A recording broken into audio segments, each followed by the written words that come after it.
Assalamualaikum warahmatullahi wabarakatuh. Nama saya adalah Ahmad binti Aidil Sani. Saya daripada tim 2 Salinan Umar bin Al-Khattab. Saya akan membentangkan prinsip al-adalah dan prinsip al-musawah, konsep dan aplikasi dalam pengurusan Islam. Bagi pendahuluan, saya akan menerangkan bahawa pengurusan Islam wujud bertujuan untuk mencapai kebahagiaan di dunia dan di akhirat bagi manusia berpandukan Al-Quran dan Sunnah yang telah diwahyukan oleh Nabi Muhammad SAW kepada umat manusia agar dapat mencapai keredaan Allah Subhanahu Wa Taala. Seterusnya, oleh itu, sesebuah organisasi perlu mempunyai matlamat atau objektif pengurusan Islam yang tersendiri supaya organisasi terus maju dengan jayanya. Objektif bagi penulisan ini diadakan adalah bertujuan untuk mengkaji prinsip al-adalah dan prinsip al-musawah dalam pengurusan Islam. Seterusnya, yang pertama ialah prinsip al-adalah. Prinsip al-adalah ialah keadilan. Keadilan dalam Islam ialah adil dalam membahagi harta, membuat keputusan dan adil kepada Allah Subhanahu Wa Taala. Sebagai contoh, pihak berkuasa menjatuhkan hukuman yang adil dan wajar berlandaskan undang-undang yang telah ditetapkan terhadap pesalah.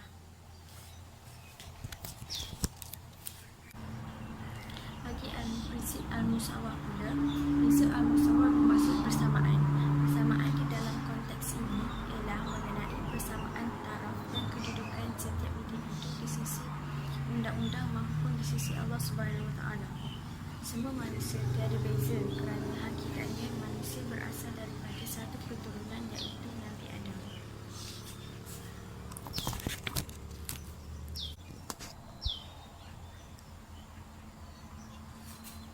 Di sini kita boleh mengambil contoh seperti manusia seharusnya diberi persamaan dari segi tanggungjawab terhadap undang-undang, hukuman serta agihan dan penerimaan, kemudahan jika berlaku sesuatu bencana ataupun kemudaratan. Seterusnya saya akan memberi kepada kawan saya untuk meneruskan pembentangan kami ini. Sekian, terima kasih.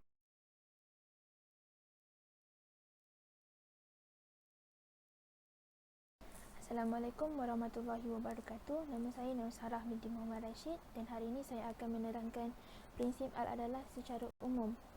Al-adalah berbawa maksud kepada meletakkan sesuatu kepada tempatnya.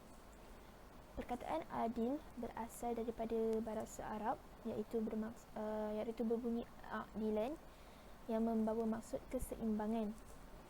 Ada dalil di dalam Al-Quran yang meletakkan tentang al-adalah iaitu di dalam surah Al-Nahl ayat 90 yang Allah berfirman bermaksud sesungguhnya Allah Subhanahu Wa Taala menyuruh kamu berlaku adil dan berbuat kebaikan serta memberi bantuan kepada kaum kerabat. Surah An-Nahl ayat 90.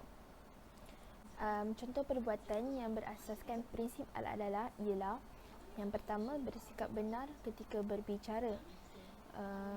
Antara contoh yang boleh diberikan adalah ketika ingin melakukan sesuatu keputusan ataupun ingin menetapkan sesuatu keputusan tersebut hendaklah berasas dan tidak boleh sewenang-wenangnya membuat keputusan mengikut kehendak dan kepuasan diri sendiri. Yang kedua, contoh adalah bersifat amanah. Seseorang yang beragama Islam, yang mengikut prinsip agama Islam, hendaklah sentiasa memikul tanggungjawab yang telah diberi dengan amanah supaya tidak berlakunya kemaslahatan pada masa yang akan datang. Yang ketiga, bersikap jujur daripada berbagai aspek. Contohnya jujur dalam melakukan perniagaan, jujur dalam melaksanakan tugasan kerja dan sebagainya.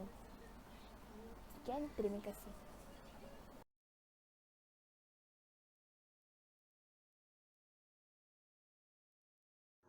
Assalamualaikum warahmatullahi wabarakatuh. Nama saya Nurul Binti Ahmad dan saya akan membacakan poin yang ketiga iaitu aplikasi al-adalah dalam pengurusan Islam.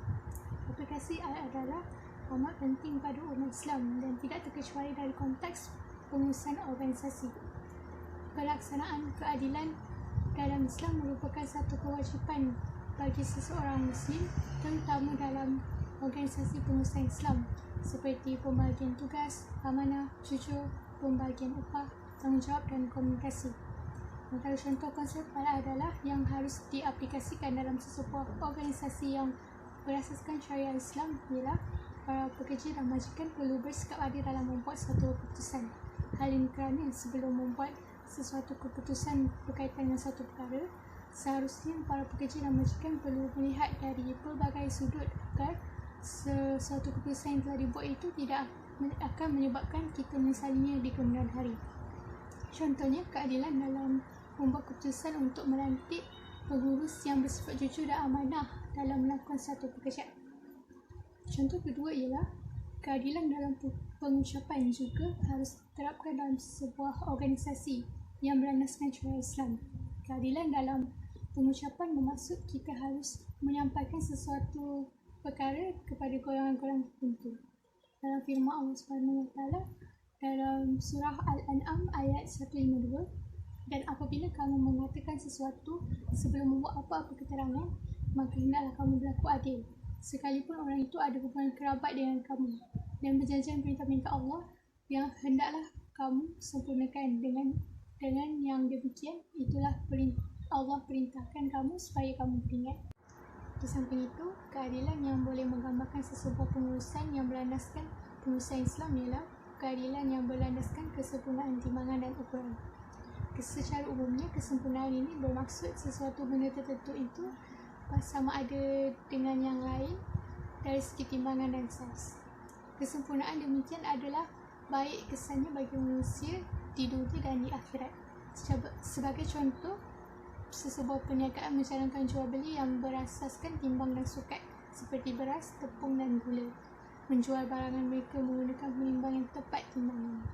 Prinsip adalah merupakan prinsip yang paling penting untuk diterapkan atau diaplikasikan dalam pengurusan Islam supaya tidak berlaku sebarang implikasi yang boleh mendatangkan kemudaratan pada sesebuah pengurusan yang berlandaskan syariat Islam.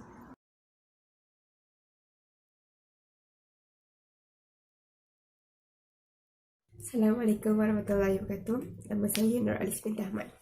So, untuk slide seterusnya saya akan menerangkan mengenai prinsip Al-Musawah. Al-Musawah ni apa? Al-Musawah ni bermaksud maksud persamaan antara individu lain dari sudut taraf antara manusia. So basically, Al-Musawah ni lebih kepada dari segi kemanusiaan, peraturan dan undang-undang tanpa dikomunikasi. So kita boleh tahu, kita boleh nampak yang kita ni manusia actually dianggap sama je. Even kita berbeza bangsa, agama, darjat, keturunan, kita actually sama je. Yang membezakan kita adalah ketakwaan kita kepada Allah SWT. So seterusnya, Al-Musawah juga membawa kebaikan. Yang pertama, tiada dikomunikasi. Contohlah dekat negara kita kan ada agensi dan pertubuhan bukan kerajaan yang still memberi bantuan kepada mereka yang kurang nasib baik, tidak kira bangsa atau agama. So dekat sini kita boleh nampak yang tiada dikomunikasi yang berlaku antara kita. Kita semua ni sama je di sini. Kedua pula, kedamaian hidup. So basically kita tahu yang actually Islam ni dia menekankan hak persamaan yang diletakkan oleh Islam adalah sama, tidak berdasarkan kepada jantina keturunan bangsa, which is lelaki atau perempuan, Islam atau bukan, atau miskin atau kaya. So itu tidak membezakan kita dengan orang lain. Kita actually sama je. Kita ada peluang untuk mencipta kedamaian antara kita. Kalau kita, untuk poin yang terakhir pula adalah melahirkan kepelbagaian budaya. Macam kita tahulah dekat negara kita ni still ada golongan yang suka untuk mendikomunikasikan hak mereka dan cuba untuk mengasingkan golongan dengan yang lain. So misalnya sekarang situation kat negara kita lah, Malaysia sekarang mempunyai pelbagai bangsa yang sekarang ni hidup dengan aman. Kita boleh nampak Malaysia sekarang aman, jadi kita berlainan bangsa. But ada sesetengah golongan yang cuba untuk melidakkan hak orang lain. Maksudnya macam ada yang tak puas hati sebab bangsa ni dapat lebih sini. Kita macam mana nak melahirkan kedamaian antarabangsa kalau kita still berfikiran macam tu. So, sebagai warga Malaysia, amatlah penting untuk tidak membezakan hak-hak bangsa lain. Basis kita boleh je untuk macam berfikiran positif. Even kita berlainan bangsa, tapi kita sama je. Tak ada apa pun yang berbeza kita. So, itu sahaja daripada saya. Terima kasih.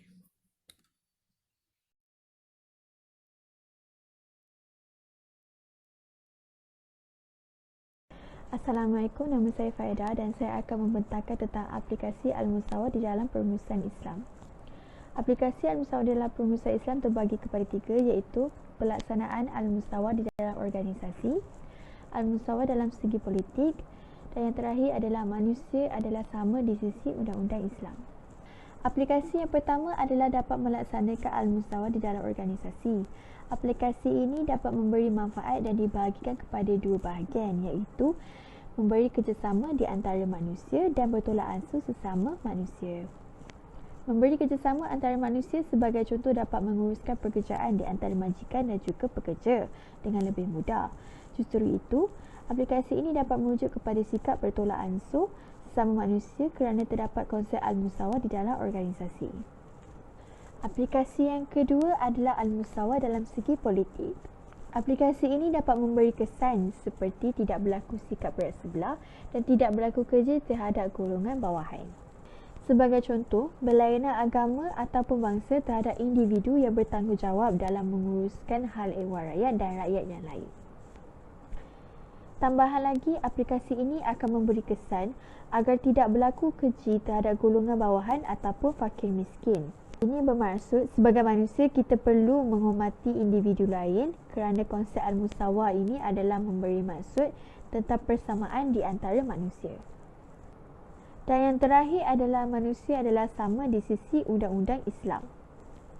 Perkara ini merujuk di mana manusia tidak mempunyai kuasa yang mutlak. Kerana tiada sesiapa pun yang mempunyai hak untuk melucutkan hak asasi individu lain.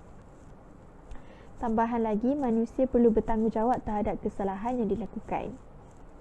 Kesalahan yang dilakukan haruslah ditanggung oleh pesalah dan ini menekankan bahawa kesalahan tersebut tidak boleh ditanggung oleh orang lain walaupun manusia adalah sama di sisi undang-undang Islam. Sekian sahaja daripada saya. Terima kasih.